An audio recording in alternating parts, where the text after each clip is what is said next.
Part 1.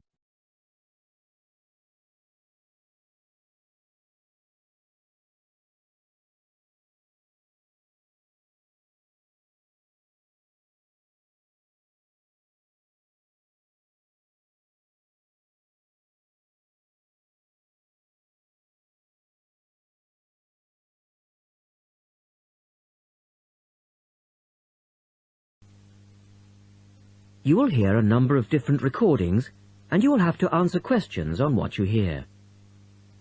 There will be time for you to read the instructions and questions, and you will have a chance to check your work. All the recordings will be played once only. The test is in 4 sections. Write all your answers in the listening question booklet. At the end of the real test, you will be given 10 minutes to transfer your answers to an answer sheet. A man wants to find out about taking part in a dragon boat race. Listen to the conversation between the man and the woman and answer the questions. First, you have some time to look at questions 1 to 5.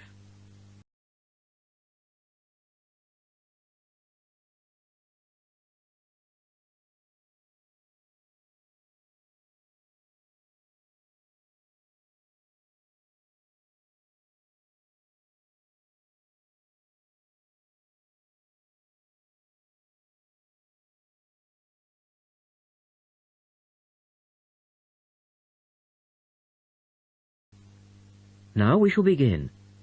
You should answer the questions as you listen, because you will not hear the recording a second time.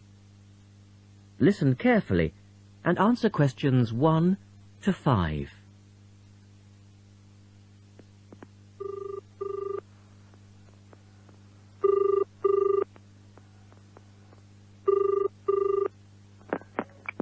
Scope Charity Office. How can I help you? Oh, hello. I'm ringing about the dragon boat race that you're asking people to take part in. Oh, yes. We still need a few more teams. Are you interested in joining the race? Yes. We want to enter a team, but we don't know anything about it. Could I ask you for some more information first? Of course. I don't even know when it's being held. It's taking place on the 2nd of July. Is that a Saturday? No, it's a Sunday. It's a much more popular day, and more people can take part then. Right. And where's it being held? At the Brighton Marina. Oh. I'm an overseas student. Could you spell that for me? Yes. It's Brighton Marina. That's Marina. Do you know where it is? I'm not sure. It's a couple of miles past the Palace Pier. Oh, yes. I know it. You take a right turning off the coast road, or you can cycle along the seafront. That's good. What time does the race start? Well, the first heats begin at 10 a.m, but you need to register half an hour before that, at 9:30, and we really recommend that you aim to be there by 9. It's a good idea to arrange a meeting place for your team. Right. And the race is to help raise money for charity? It is. We're asking every team member to try and raise £35 by getting friends and or relatives to sponsor them. Every crew member will receive a free tournament T-shirt if your team manages to raise £1,000 or more. Oh, that's quite good. Also, we're holding a raffle. Every crew member who takes part in the race this season will be entered into a free prize draw. Oh, what's the prize? It's pretty good. It's a holiday in Hong Kong. Sounds great. The man asks for more information. Look at questions 6 to 10.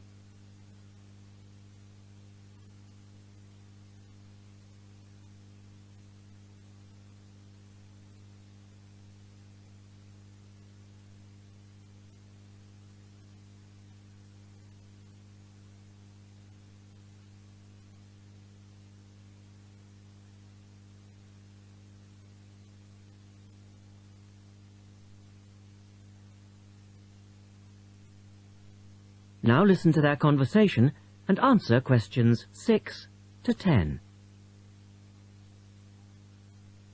there anything else you need to know?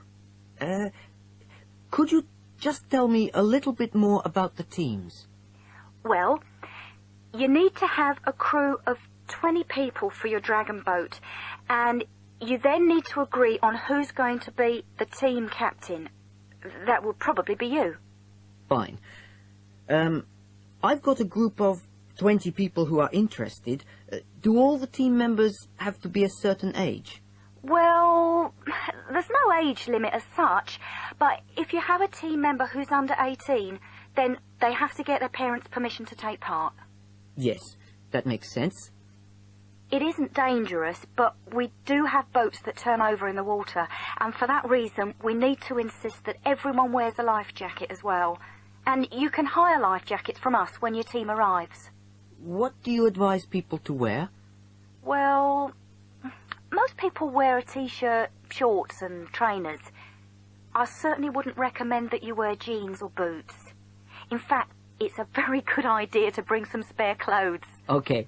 It can get quite cold and wet if the weather's bad, and there's quite a bit of hanging around, especially if you qualify for the semi-finals or the final. I see what you mean.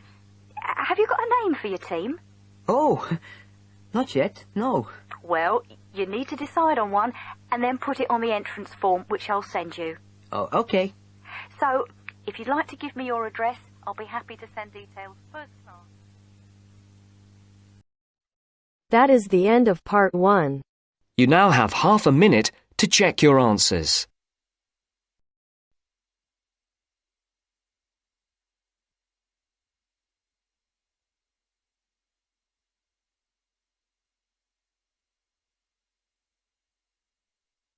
Now turns to part 2. Part 2.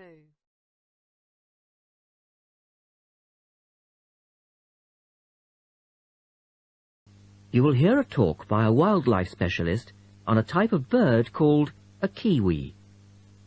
First, look at questions 11 to 15.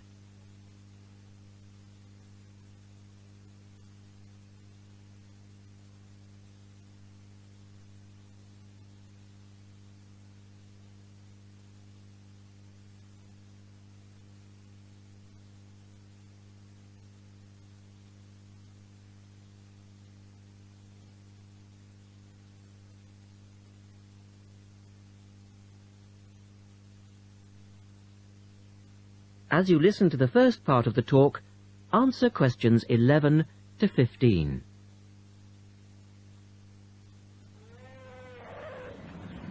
Ladies and gentlemen, welcome to Auckland Zoo on this sunny Sunday afternoon and to our special Kiwi fundraising event.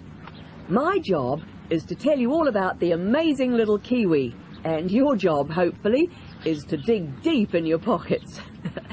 Now, for the benefit of our overseas visitors here today, I should explain first of all that the kiwi is the national bird of New Zealand, and sometimes New Zealanders themselves are known as kiwis.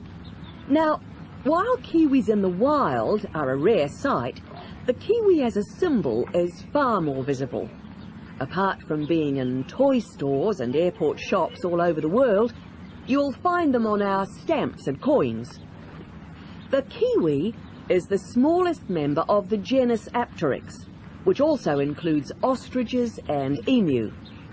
It gets its name from its shrill call, which sounds very much like this. Kiwi! Kiwi! Kiwis live in forests or swamps and feed on insects, worms, snails and berries.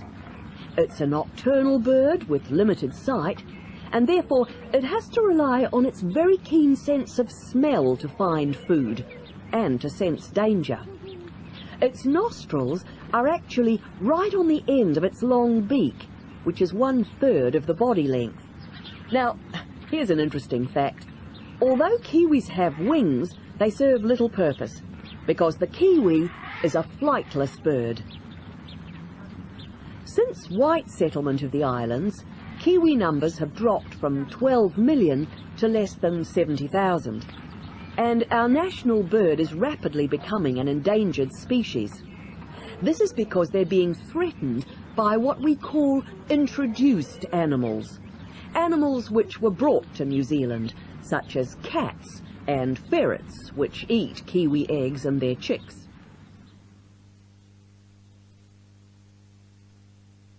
Now look at questions 16 to 20.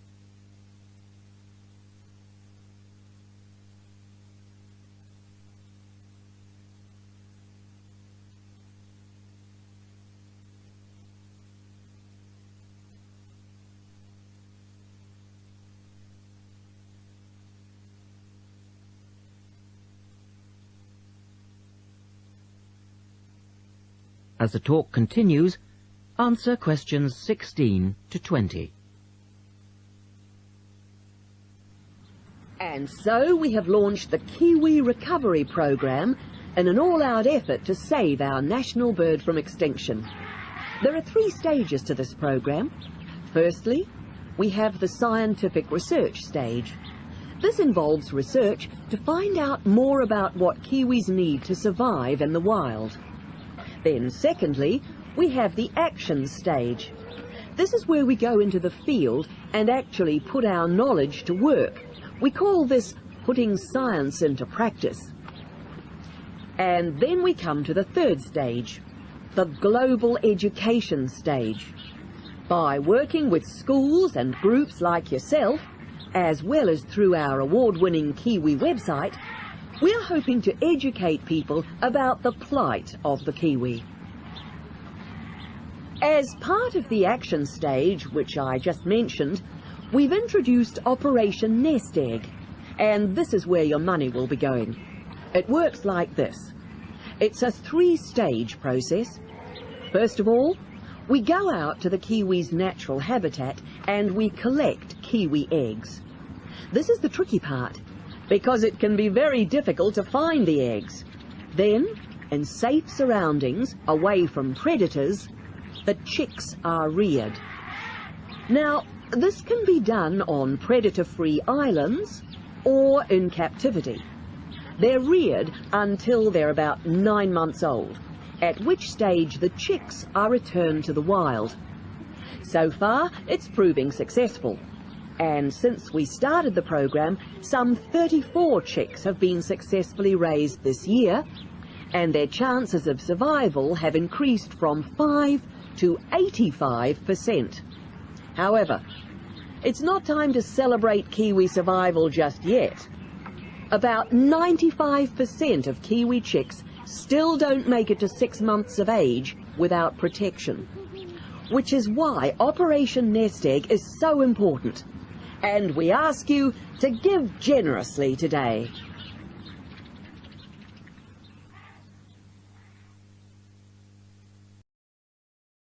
That is the end of part 2. You now have half a minute to check your answers.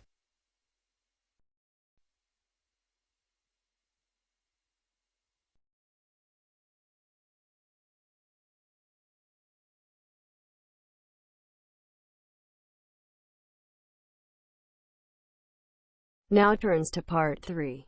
Part 3. In this section, you will hear a discussion between 3 people in a university tutorial. In the first part of the discussion, they're talking about city traffic and the motor car. First, look at questions 21 to 24.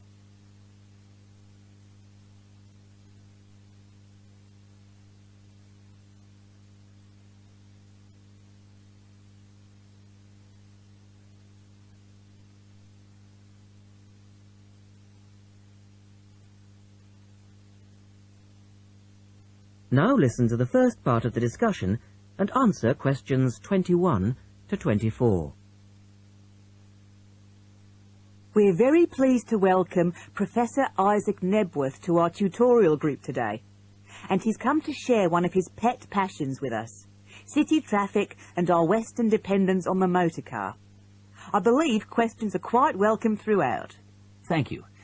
Well, I know you're all very familiar with the superhighway here in Melbourne, but do superhighways automatically lead to super wealth, as our politicians would have us believe?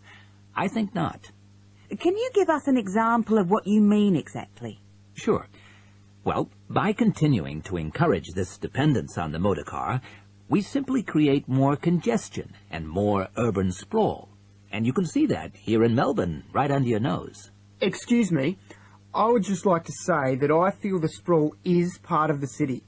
The freeways mean people can enjoy the benefits of living away from the centre on larger blocks with gardens, but still be able to drive back into the city centre for work or entertainment. Well, I'm not convinced that people want to do that. And is our money being well spent? It may be okay for you now, but come back to me in 5 years' time. Let's take CityLink, for example, the new freeway here in Melbourne. Well, I use the freeway all the time. I think it's great. Ah, yes, but it cost $2 billion to build, and you could have gotten 10 times the value by putting the money into public transport. If you give the automobile road space, it will fill that space, and you'll soon find you'll be crawling along your CityLink. But surely you cannot simply blame the car. Some of the blame must rest with governments and city planners. Well, there is an argument, surely, that building good roads is actually beneficial because most new cars these days are highly efficient. They use far less petrol than in the past, and emissions of dangerous gases are low. Old, congested roads, on the other hand, encourage traffic to move slowly, and it's the stationary cars that cause the pollution and smog, whereas good roads increase traffic speeds and thus the amount of time cars are actually on the roads. Well, this is the old argument put forward by the road lobby, but for me it's clear-cut. Roads equal cars, which equals smog. Public transport is the way to go. In the second part of the discussion, the professor talks about public transport in different cities. Look at questions 25 to 30 first.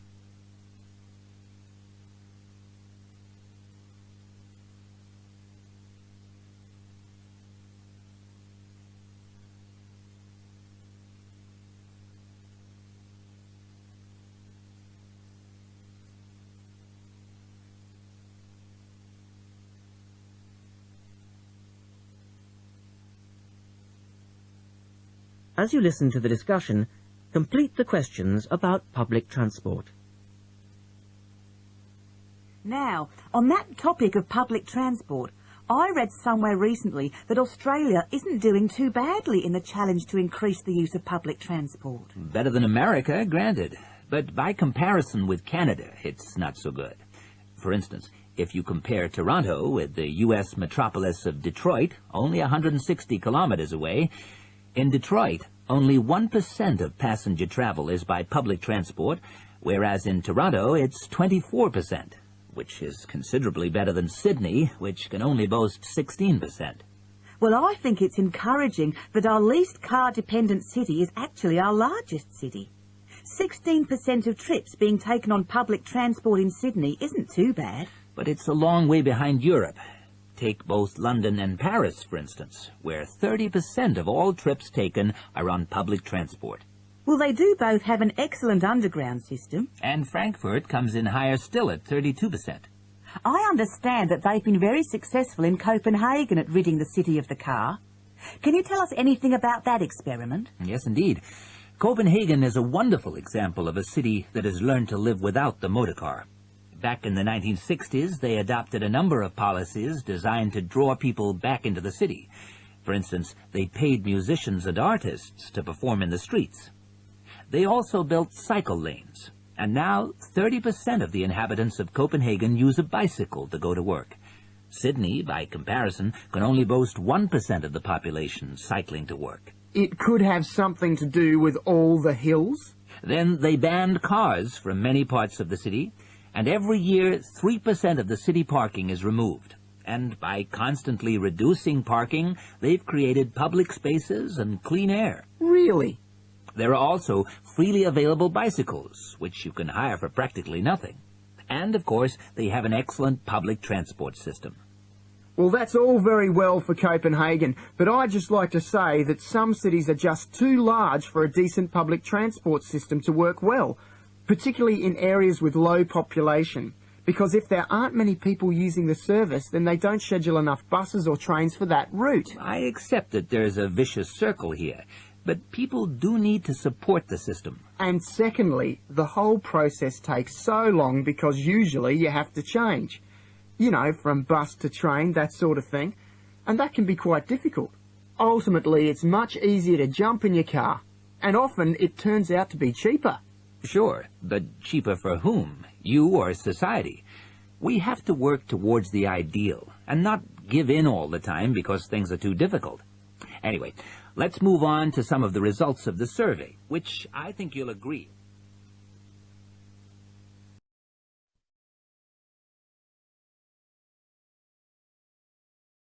That is the end of part 3. You now have half a minute to check your answers.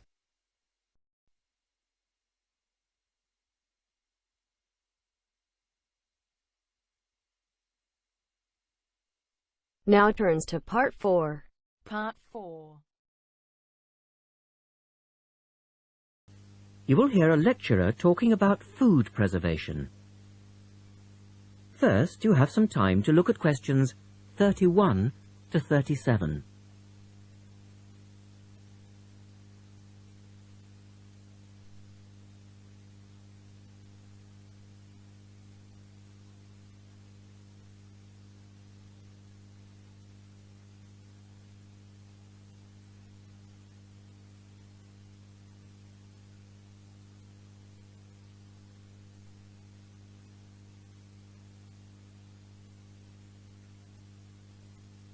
Now listen carefully and answer questions 31 to 37. In today's lecture, I'd like to look at the topic of food preservation and start by asking the obvious question, why do we need to preserve food? Well, apart from keeping it fresh for our daily needs, many foods, such as fruit and vegetables, are only available at certain times of the year, so if we want to be able to eat these foods all year round, we need to preserve them. We also need to preserve food for export overseas to make sure that it doesn't perish in transit. And lastly, we need to be able to preserve food for when there are food shortages.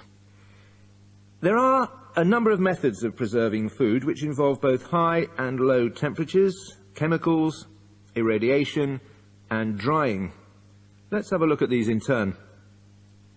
In the 1870s, the French scientist Louis Pasteur showed that microorganisms in food could be destroyed by raising the temperature of the food, a process now known as pasteurization. This involves heating milk to just 65 degrees Celsius for 30 minutes. A new method, the ultra-high temperature, or UHT process, involves heating milk to 150 degrees Celsius for 3 seconds. The advantage of treating milk in this way is that it lasts much longer, though I tend to feel, and I'm sure many of you would agree, that taste is somewhat sacrificed in the UHT process. Tin cans were first used in the early 1800s to store and preserve food. Just as they are now, the cans were tin-plated steel containers, and the process had the advantage of being cost-effective. Unfortunately, however, there were many early cases of food poisoning because the canning process was not fully understood at that stage. We now know the exact temperature and length of time each food needs for proper preservation, which has greatly reduced the risk of food poisoning. People living in cold climates often preserve food by burying it in the snow, and the Romans knew all about the advantages of packing food in ice. But for most people, this was not an option until the invention of the refrigerator in 1834.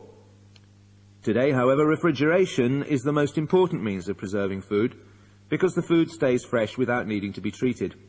However, refrigeration requires an electricity supply, and unfortunately, if the power goes off, so does the food.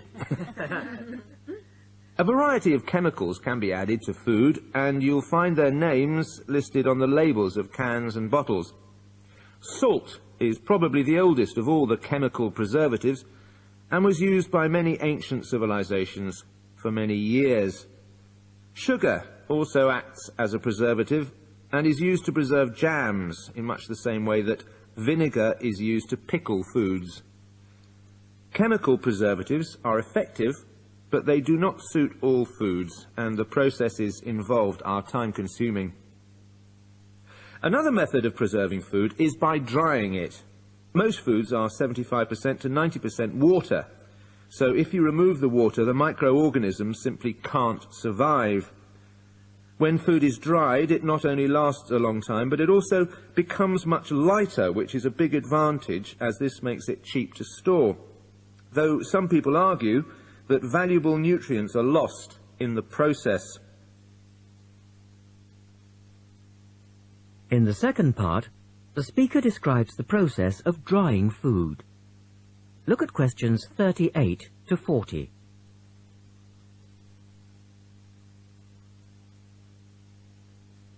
Now listen carefully and label the diagram.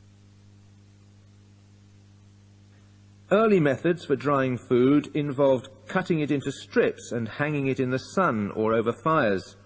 But there are now a number of more modern methods which involve the use of recent technology. One of these is known as roller drying, and it's a highly effective way of making dried foods from liquids, such as soup. Have a look at this diagram to see how it works. Well, first of all, the hot soup is poured in at one end here. The liquid spreads to form a thin layer on a heated belt.